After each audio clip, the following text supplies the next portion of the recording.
Bismillahirrahmanirrahim. Assalamualaikum warahmatullahi wabarakatuh. Baik, hari ini kita akan lanjutkan kuliah kita dengan tahap metabolisme berikutnya setelah glikolisis yang dinamakan siklus asam sitrat. Ya. Nah, siklus asam sitrat merupakan tahap awal respirasi atau pernafasan sel. Seperti yang kita bahas sebelumnya, glikolisis itu merupakan suatu proses yang belum memerlukan oksigen. Setelah sampai terbentuk sebuah senyawa yang namanya pirufat, setelah itu sel akan mendeteksi apakah ada oksigen yang cukup di dalam sel atau tidak. Apabila ada oksigen tersedia dengan jumlah yang memadai, maka jalur metabolisme akan dilanjutkan ke tahap yang ada oksigennya yang kita namakan dengan tahap respirasi, yang merupakan tentu saja metabolisme aerobik. Nah, tahap awalnya ini dinamakan siklus asam sitrat. Siklus asam sitrat terdiri dari 8 tahap yang tujuannya adalah untuk mengoksidasi semua bahan bakar metabolit.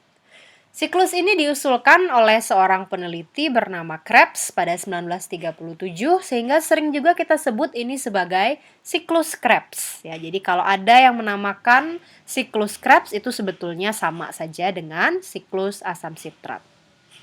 Krebs melakukan percobaan konsumsi oksigen pada cacahan otot dada merpati dengan menggunakan 3 asam karboksilat yaitu asam sitrat, isositrat, dan cis-akonitat. Nanti kita akan lihat 3 ini merupakan metabolit yang terlibat di dalam siklus asam sitrat. Nah, kalau glikolisis sebelumnya kita bagi menjadi 3 stage atau 3 fasa, maka siklus asam sitrat kita bisa bagi menjadi 2 fasa. Ya. Jangan lupakan glikolisis yang sudah kita pelajari minggu lalu, ada 3 tahap. Dalam 3 tahap tersebut kalau di total ada 10 reaksi. Ya. Kalau siklus asam sitrat ada 2 fasa dan dalam masing-masing fasa itu ada 4 reaksi. Untuk fasa yang pertama, yang terjadi adalah oksidasi asetil-CoA menjadi karbon dioksida. Tahap 1 sampai dengan 4 atau reaksi 1 sampai dengan 4 ya. Untuk fasa yang kedua, terjadi regenerasi oksaloasetat dari suksinil-CoA yang merupakan tahap 5 sampai tahap 8. Nanti kita lihat ya masing-masing metabolitnya. Oke, sekali lagi kita coba simpulkan yang kemarin ya. Pirufat itu adalah hasil dari glikolisis. Glikolisis memiliki 10 tahap, maksud saya 10 reaksi ya, di mana 10 reaksi tersebut kita bisa bagi menjadi 3 fasa. Pada materi minggu lalu kita sudah pelajari tentang metabolitnya apa saja, nama-nama metabolitnya, struktur metabolitnya, dan juga enzim yang terlibat dalam ke-10 reaksi tersebut. Oke? Nah, pirufat adalah ujung dari glikolisis. Kalau pirufat dalam sel sudah diproduksi, kemudian sel tidak mendeteksi adanya oksigen yang memadai, ya jangan lupa materi yang minggu lalu, maka akan terjadi yang kita namakan metabolisme secara anaerobik, atau istilah lainnya adalah fermentasi. Pirufat dalam sel manusia akan diubah menjadi asam laktat. Dalam organisme lain, misalnya yeast, Saccharomyces cerevisiae, pirufat akan diubah menjadi etanol. Ya, ini sudah saya bahas pada materi minggu lalu. Nah, sekarang bagaimana kalau dalam sel itu ada oksigen yang cukup? Pirufat akan diubah dulu menjadi yang namanya asetil-CoA. Pengubahan pirufat menjadi asetil-CoA itu akan melepaskan 1 molekul CO2 dan 2 molekul elektron. Ya, nanti kita lihat. Nah, asetil-CoA inilah yang kemudian menjadi jembatan metabolisme dan dia akan masuk ke dalam siklus asam sitrat. Nanti berputar begitu ya. Pada siklus asam sitrat akan dihasilkan 2 molekul karbon dioksida, 8 elektron, dan 1 molekul GTP sekali putar. Oke. Nah, proses ini terjadi di dalam sebuah organel yang kita namakan mitokondria, ya, yang merupakan salah satu organel yang sangat penting dalam menghasilkan energi dalam sel. Struktur mitokondria adalah sederhananya seperti ini. Di bagian luar ada namanya membran mitokondrial luar. Lalu ada satu lagi yang namanya membran mitokondrial bagian dalam. Ini adalah ruang antar membran. Perhatikan kursor saya ya, antara 2 membran ini namanya ruang antar membran. Lalu yang bagian kuning ini yang di dalam mitokondria kita namakan matriks mitokondria. Nah, Citric acid cycle atau siklus asam sitrat itu terjadi di matriks mitokondria. Pada citric acid cycle atau siklus Krebs ya, mungkin sederhananya begitu, siklus Krebs, yang masuk adalah nanti asetil-CoA, seperti ini yang sudah saya jelaskan. Ini adalah struktur dari asetil-CoA. Ada CH3CO, ini asetil. Ya, mungkin masih ingat asam asetat, CH3COOH. Maka CH3CO-nya saja kita namakan asetil. S-CoA ini kita namakan CoA atau koenzim A. Asetil-CoA akan masuk ke dalam siklus Krebs. Per asetil-CoA akan dihasilkan 2 molekul CO2, 1 molekul GTP, dan 8 molekul pembawa elektron. Ini bukan elektron bebas ya, tapi nanti dalam bentuk FADH2 dan NADH. Jadi elektronnya ini nanti dalam bentuk molekul-molekul tertentu. Kemudian elektron ini akan ditransfer ke yang namanya fosforilasi oksidatif. Ini adalah tahap 3 yang nanti kita akan bahas setelah siklus asam sitrat. Pada tahap yang ketiga ini, ke-8 elektron tersebut akan mengalami chain atau istilahnya rantai gitu ya, untuk mentransport elektron. Jadi ada juga yang menamakan fosforilasi oksidatif ini adalah transfer atau transport elektron. Oke. Nah, ke-8 elektron ini dalam bentuk pembawa elektron seperti NADH dan FADH2 nanti ujung-ujungnya akan menghasilkan gradien proton. Dalam proses ini nanti 2 molekul oksigen diubah menjadi 4 molekul air dan dihasilkan 36H+. 36H+-nya ini nanti akan menginduksi pembentukan 9 ATP. Oke, dengan bantuan protein yang kita namakan ATPase yang di dalamnya ada ATP sintase. Sebuah enzim yang tugasnya menyintesis ATP. Nah, ini nanti kita bahas di fosforilasi oksidatif ya. Sekarang kita fokus dulu ke yang kuning, citric acid cycle. Nah, ini adalah gambaran tempatnya ya. Kita lihat lagi, ini gambaran sederhana mitokondria. Kamu bisa lihat, maka ini adalah matriks dari mitokondria. Ini ya, ini adalah matriks dari mitokondria. Bagian yang putih ini ya. Lalu bagian yang abu-abu ini adalah membran dalam mitokondria. Ya, jadi yang sini dan yang warna merah. Oke, disitulah terjadinya proses siklus asam sitrat dan fosforilasi oksidatif. Pada metabolisme sebelumnya kita sudah belajar bagaimana glukosa itu menjadi pirufat, kemudian pirufat menjadi asetil-CoA.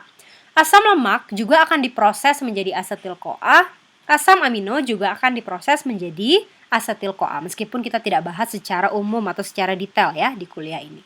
Asetil-CoA ini semacam hub-nya gitu ya, hub sebuah tempat atau stasiun yang menghubungkan begitu banyak jalur ya. Itu adalah asetil-CoA. Jadi dia sangat sentral perannya dalam metabolisme. Asetil-CoA ini akan masuk ke dalam siklus Krebs atau siklus asam sitrat yang terjadi di matriks mitokondria. Lalu dia akan hasilkan 2 CO2 per asetil-CoA dan juga 1 GTP. Nah, GTP ini sudah setara dengan ATP ya, sudah menjadi suatu mata uang energi yang bisa digunakan dalam tubuh. Nah, 8 elektron ini akan diubah menjadi ATP. Dia akan masuk ke daerah membran dalam mitokondria. Dan di sini nanti ada beberapa kompleks protein ya. Ini adalah proses yang juga nanti cukup kompleks. Terjadi yang namanya transport elektron atau transfer elektron. Nanti akan terjadi gradien proton. Pada protein-protein yang nanti ada di fosforilasi oksidatif ini akan membuang proton keluar. Ya, sehingga nanti di luar ini akan sangat banyak proton, sangat banyak muatan negatif. Proton itu H+, ya. Jumlahnya nanti 36H+. Di dalam akan jadi negatif karena kekurangan H+, di sini akan menjadi positif karena kelebihan H+. Itu yang kita namakan gradien proton. Ada perbedaan proton di dalam dan di luar mitokondria. Nah, proton yang banyak tadi akan dipompa balik ke dalam sel atau ke dalam matriks ya, ke dalam matriks mitokondria. Nah, dia akan masuk lagi melalui sebuah protein yang kita namakan ATPase. Nah, ATPase itu merupakan suatu molekul yang sangat kompleks, dia suatu protein ya. Jadi ada aktivitas enzimatiknya juga. Saat proton tersebut masuk melalui ATPase, bagian dari ATPase yang kita namakan ATP sintase yang untuk menyintesis protein nanti langsung akan berfungsi. Dia akan mengambil ADP, dia satukan dengan PI dan dihasilkanlah ATP. Nah, inilah ujung perjalanan kita ya, menghasilkan molekul ATP yang merupakan energi atau mata uang energi dalam sel. Hari ini kita akan fokus ke bagian sini dulu. Oke, nah ini belum tahap siklus Krebs. Ini baru perantara. Dari piruvat kita menjadi asetil-CoA. Piruvat yang merupakan karbon 3 itu akan ditambahkan CoA, ini koenzim A, dan ditambahkan lagi yang namanya NAD+. Ini kita juga sudah pernah ketemu ya di jalur glikolisis yang kita bahas pada minggu lalu. Nah, pada reaksi ini C3 akan pecah menjadi asetil-CoA yang merupakan C2 dan akan dilepaskan 1 molekul CO2 per molekul piruvat. Oke? Dan dihasilkan lagi NADH plus H+. Nah, tahap ini dikatalisis oleh enzim yang namanya piruvat dehidrogenase. Kamu masih ingat yang saya sampaikan di minggu lalu kalau reaksinya itu melibatkan NAD plus NADH seperti ini atau nanti FAD FADH2 itu namanya umumnya dehidrogenase ya. Karena substratnya piruvat maka namanya adalah piruvat dehidrogenase. Ini merupakan tahap yang menghubungkan glikolisis dengan siklus Krebs atau siklus asam sitrat. Nah, enzim ini sebetulnya adalah suatu kompleks enzim yang terdiri dari 3 enzim. Jadi ada yang namanya kompleks piruvat dehidrogenase.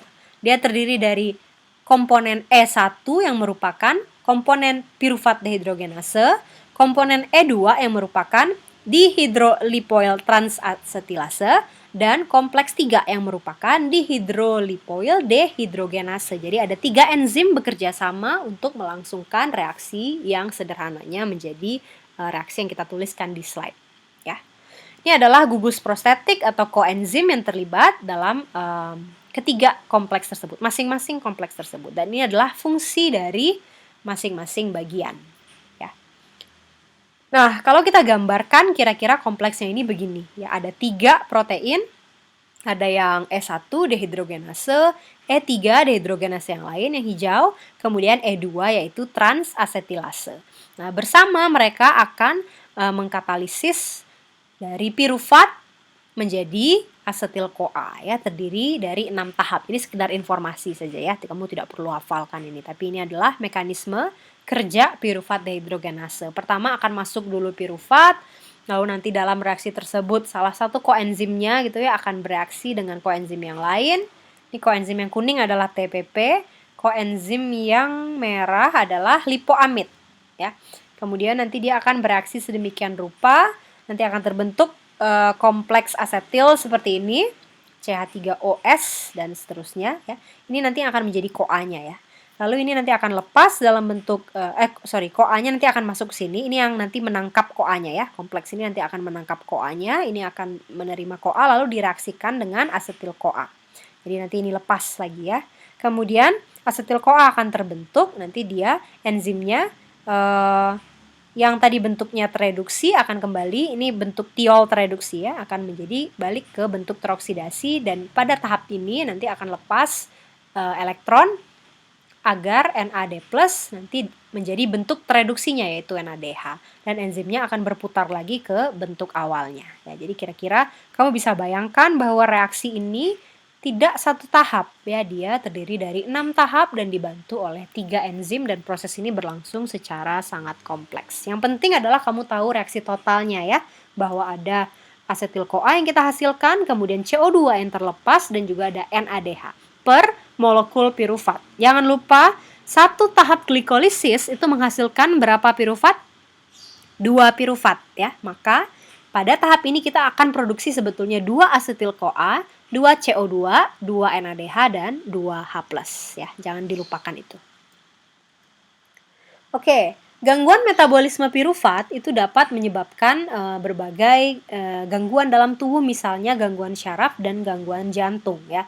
Salah satu komponen yang terlibat dalam reaksi ini yaitu ini namanya dihidrolipoamida. Ini yang komponen ini tadi ya yang terlibat dalam reaksinya.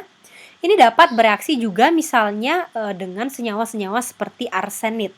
Sehingga arsenit ini sifatnya beracun karena senyawa ini dapat mengikat bentuk ini dengan ikatan kovalen seperti ini ya, sehingga kalau ini terikat tentu saja kita bisa lihat ya, kalau ini terikat dia tidak akan mau ke sana, tidak akan terjadi reaksi ini dan enzimnya akan kurang lebih mati gitu ya, dia tidak punya aktivitas lagi.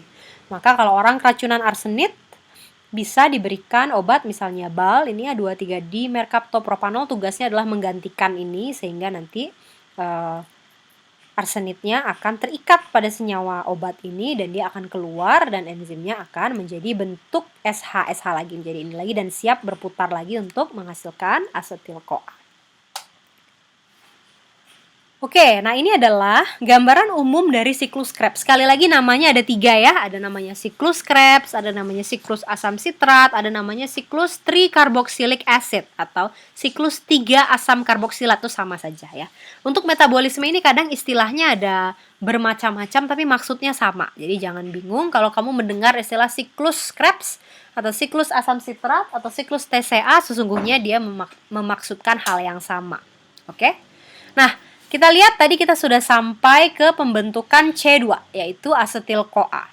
C2 ini akan masuk ke siklus Krebs. Dia akan bereaksi dengan C4, nanti kita lihat namanya apa. C ini jumlah karbon ya. Ini karbon 2 bereaksi dengan sebuah senyawa yang karbonnya ada 4. Lalu dia akan bergabung membentuk sebuah senyawa dengan karbon 6. Senyawa dengan karbon 6 ini kemudian diubah menjadi senyawa dengan karbon 5.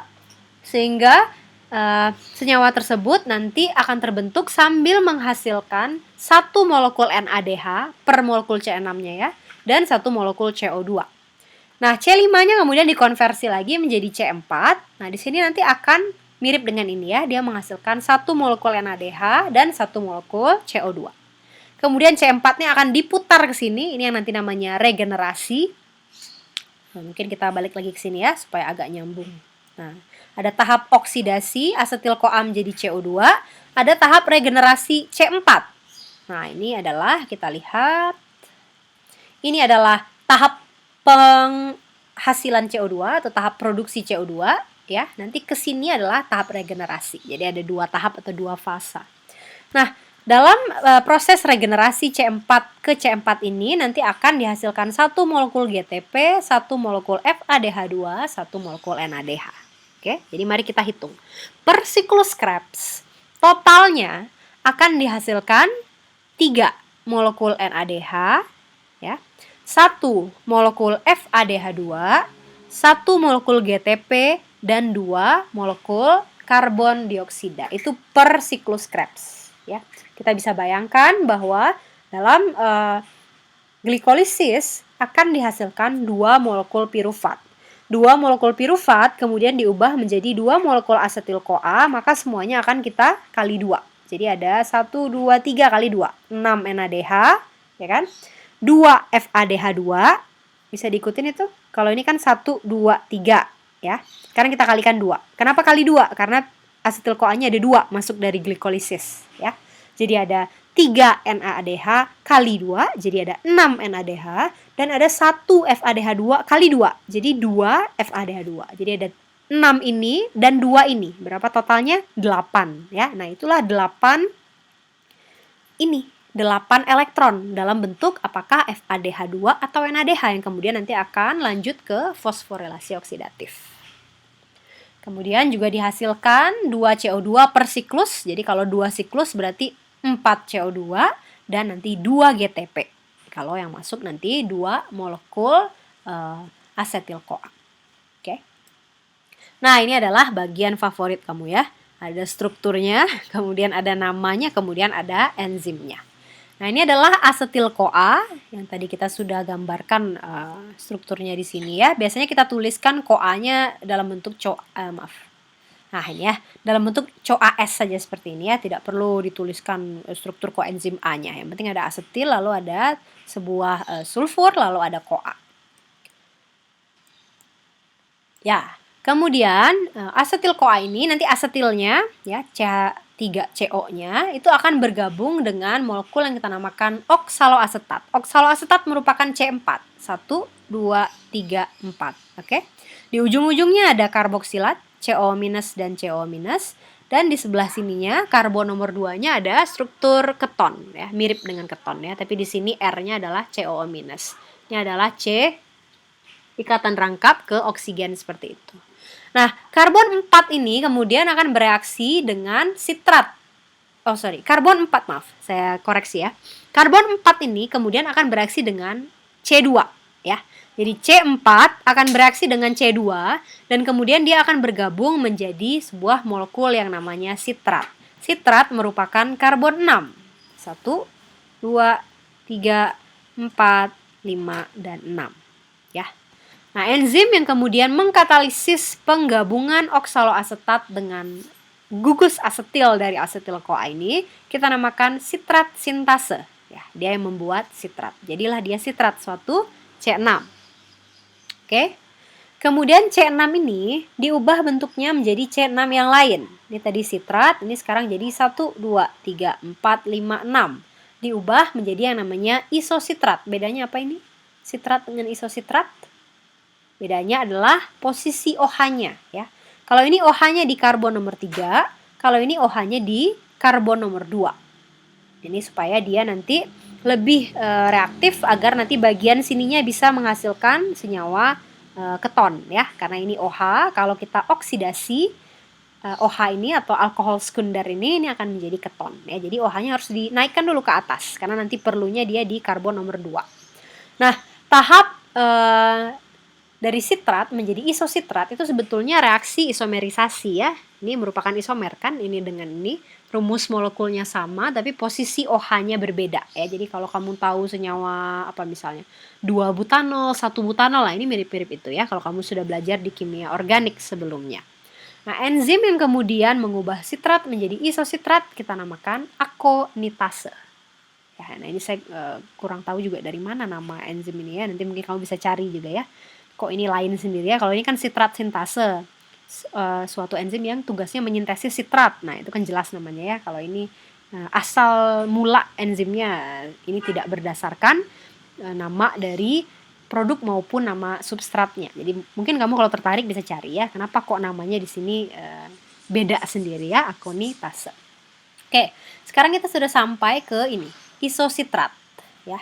Nah, dari C6 isositrat ini barulah dia diubah menjadi C5 yang namanya alfa ketoglutarat. Alfa ketoglutarat itu karbonnya ada 1, 2, 3, 4, 5. Apa yang lepas mungkin kamu bisa lihat di sini COO- yang di sini ya. Yang di posisi 3 itu sudah tidak ada lagi COO-. Dia lepas sebagai molekul CO2. Lalu OH di sini teroksidasi menjadi bentuk keton.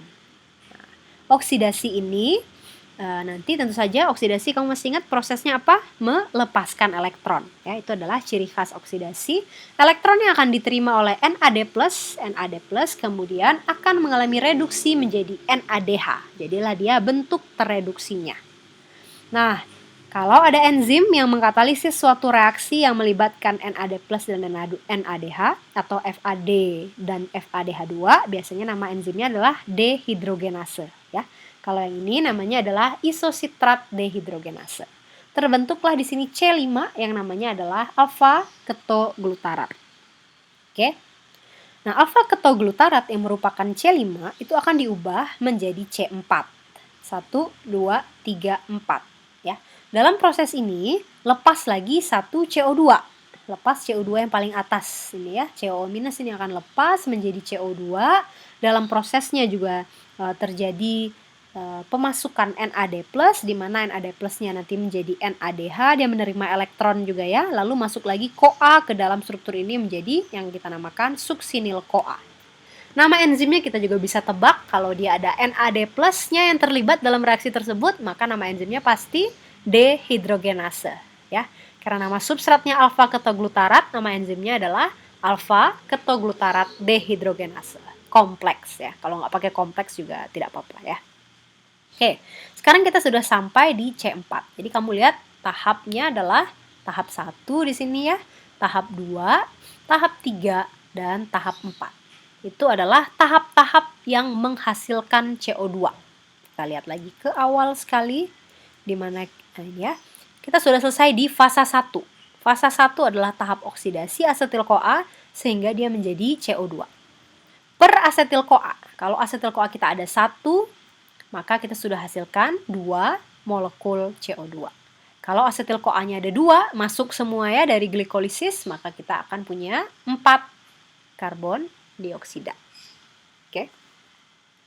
Baik, sekarang kita beralih ke reaksi 5.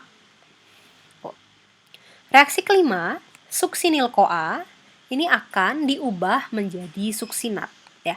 Dari suksinil-CoA ke suksinat, sesungguhnya yang terjadi adalah pelepasan CoAs ini ya.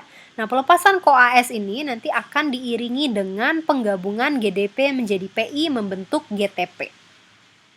Nah, enzimnya namanya adalah suksinil-CoA sintetase ya. Nama substratnya kemudian sintetase. GDP digabungkan dengan PI kemudian dia menghasilkan GTP.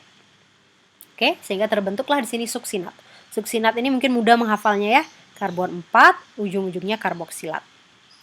Nah, suksinat kemudian lanjut lagi mengalami reaksi eliminasi sebenarnya di sini ya, yaitu terbentuk suatu ikatan rangkap dari ikatan tunggal yang kita namakan sebuah reaksi eliminasi di mana suksinatnya nanti akan menghasilkan molekul yang namanya fumarat. Nah, fumarat ini mirip dengan suksinat, cuma di tengah sini nanti jadi ikatan rangkap. Oke, di sini lepas 2H.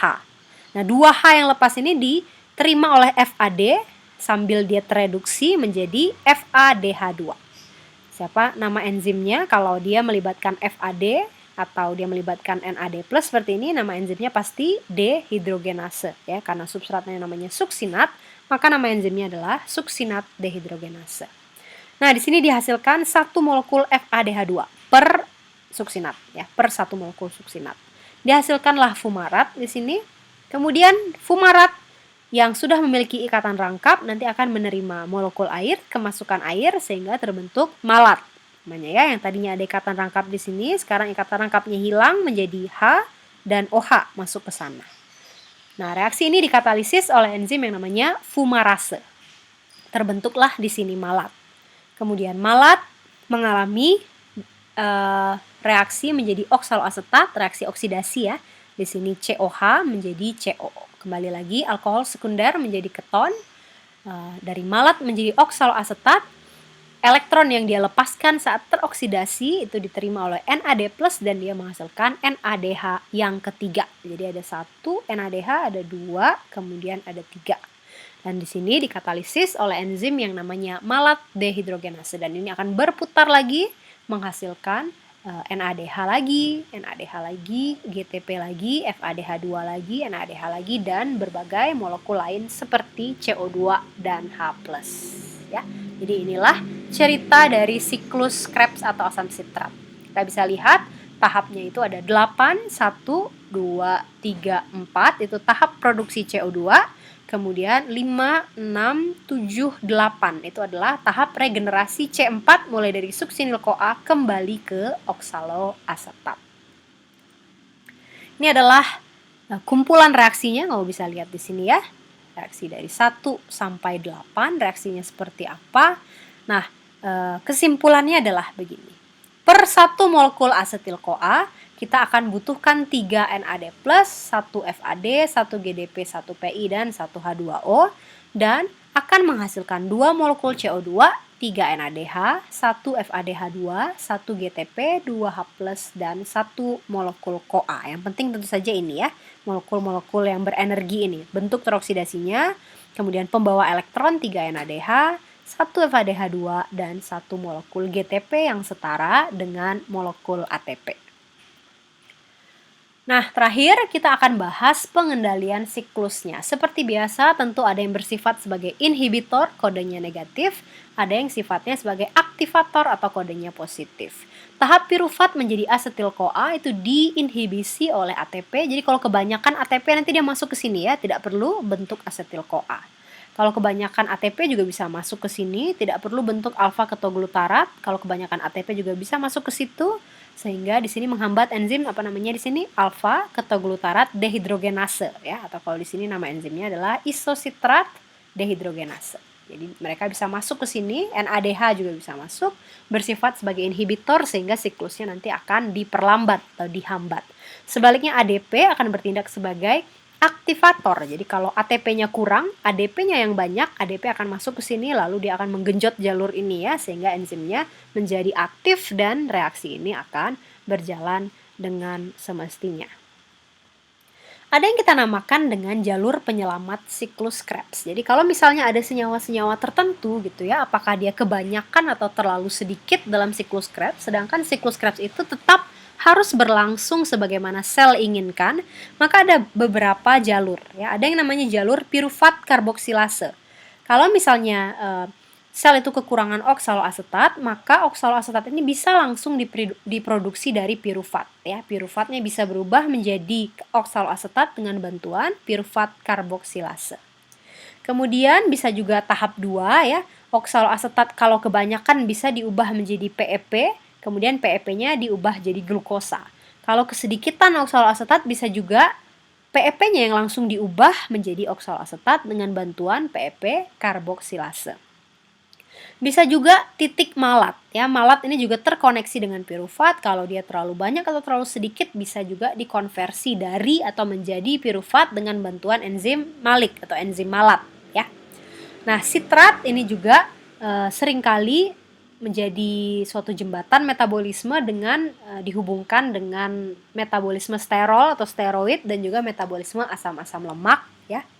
Kemudian ada juga transaminasi. Kalau oksaloasetat ini terlalu banyak atau terlalu sedikit, dia juga bisa berkaitan dengan aspartat, di mana aspartat ini nanti bisa digunakan untuk pembentukan asam amino yang lain atau cincin-cincin DNA seperti cincin purin dan cincin pirimidin. Ya. Nah, ini juga ada alfa ketoglutarat, dia kalau terlalu banyak juga bisa dia dijadikan glutamat. Glutamat juga bisa lanjut ke metabolisme yang lain seperti asam amino yang lain dan juga cincin-cincin purin. Nah, bagi orang-orang yang mengalami gangguan liver itu adalah suatu organ yang sangat penting dalam penghasilan energi ya, atau hati ya, kalau kita kenal juga namanya hati, bukan jantung ya, hati. Nah, kalau orang yang hatinya bermasalah ya, ini literally ya, bukan hatinya jahat atau apa ya, hatinya bermasalah, livernya bermasalah, maka jalur ini tidak akan terjadi dengan normal gitu ya. Sehingga nanti kita lihat orang-orang yang mengalami masalah hati seperti itu, nanti dia akan terlalu banyak enzim-enzim transaminasenya ini di dalam darah. Jadi enzim tersebut saking banyaknya diproduksi karena ada jalur penyelamatan ini, enzim tersebut nanti akan bocor ke darah ya, akan spill ke darah sehingga kalau kita deteksi kadar yang kita namakan SGOT ya. SGOT itu yang glutamat, itu adalah transaminase, T-nya transaminase, atau SGPT itu juga adalah transaminase. Nah, SGOT dan SGPT ini dia terlibat dalam jalur penyelamat siklus Krebs ya. Kalau siklus Krebs itu terjadi dengan normal-normal saja di liver yang tentunya terjadi di mitokondria ya. Kalau terjadinya normal saja maka kadar SGPT dan SGOT-nya akan normal. Tapi bagi orang-orang yang memiliki masalah metabolisme terutama di hatinya, di livernya gitu ya, nanti kadar SGOT dan SGPT-nya itu akan terlalu tinggi di dalam darah sebab livernya itu dalam kondisi yang ingin sekali menyelamatkan siklus Krebs. Jadi enzim transaminasenya itu nanti akan berlangsung tidak normal dan itu menjadi salah satu indikator kerusakan liver. Oke. Baik, sampai di sini untuk siklus Krebs. Nanti kita akan lanjutkan ke materi berikutnya yaitu fosforilasi oksidatif.